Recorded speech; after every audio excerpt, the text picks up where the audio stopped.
Hello my friends, viewers and my subscribers.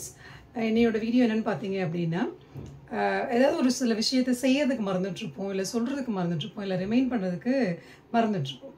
அப்படிப்பட்ட விஷயங்களை நம்ம எப்படி சொல்லுவோங்கிறது தான் today's video. For example, it completely slipped my mind. என்னன்னா டோட்டலா துளி கூட உங்களுக்கு ஞாபகமே இல்ல அந்த வேலையை செய்யணும் அப்படினு சொல்லும்போது it completely slipped my mind அப்படினு சொல்லலாம்.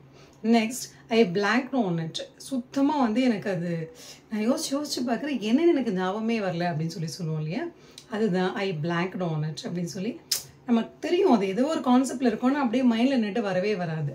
அப்படிப்பட்ட விஷயங்களை I blanked on it அப்படினு சொல்லலாம். The next one, I neglected to remember it. என்னன்னா I failed to remember it.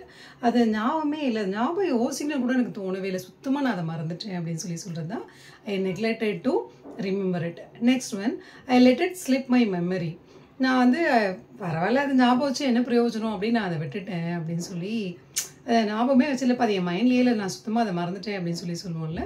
I let it slip my memory. என் மைண்ட்லேருந்து போகட்டும் பரவாயில்ல, அது என்ன ஒன்றும் யூஸ் இல்லை அப்படின்னால மறந்துட்டேன் அப்படின்னு சொல்கிறது தான் I let it slip my memory. The next one, I completely overlooked it.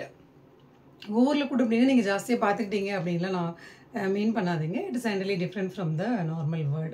That is, did not notice it. சுத்தமாக நீங்கள் அதை பார்க்கவே இல்லை, சுத்தமாக அதை யோசிக்கவும் இல்லை அப்படின்னா you can say that I completely overlooked it. Okay, so these are the other phrases you can say that whenever just you forgot to say about something or you forgot to do something. First one, I completely slipped my mind.